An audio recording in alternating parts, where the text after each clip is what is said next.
এক গ্রামে বাস করত রমেশ নামে এক সৎ কৃষক। রমেশের একমাত্র সঙ্গী ছিল তার প্রিয় গরু লক্ষ্মী। ছোটবেলা থেকেই লক্ষ্মীকে বড় করেছে রমেশ। গরুটি শুধু তার ক্ষেতের কাজেই সাহায্য করত না, বরং রমেশের পরিবারের একজন সদস্যের মতোই ছিল। প্রতি ভোরে রমেশ যখন মাঠে যেত, লক্ষ্মীও তার সঙ্গে যেত। রমেশ মাটিতে হাল চালাতো আর লক্ষ্মী শক্তভাবে হাল টানত।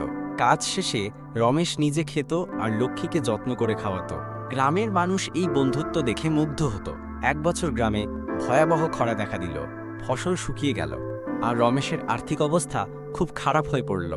অনেকেই পরামর্শ দিল গরুটি বিক্রি করে দিতে, কিন্তু রমেশ তা কিছুতেই মানতে রাজি হলো না।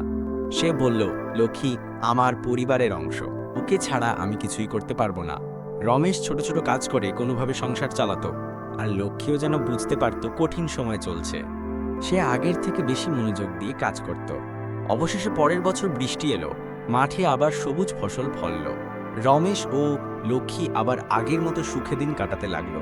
গ্রামবাসী বলল, এই বন্ধুত্ব ও ভালোবাসাই তাদের এই কঠিন সময় পেরোতে সাহায্য করেছে। এইভাবে রমেশ ও লক্ষ্মীর ভালোবাসার গল্প গ্রামে ছড়িয়ে পড়ল, আর সবাই বুঝল প্রকৃত ভালোবাসা সবসময় বিজয়ী।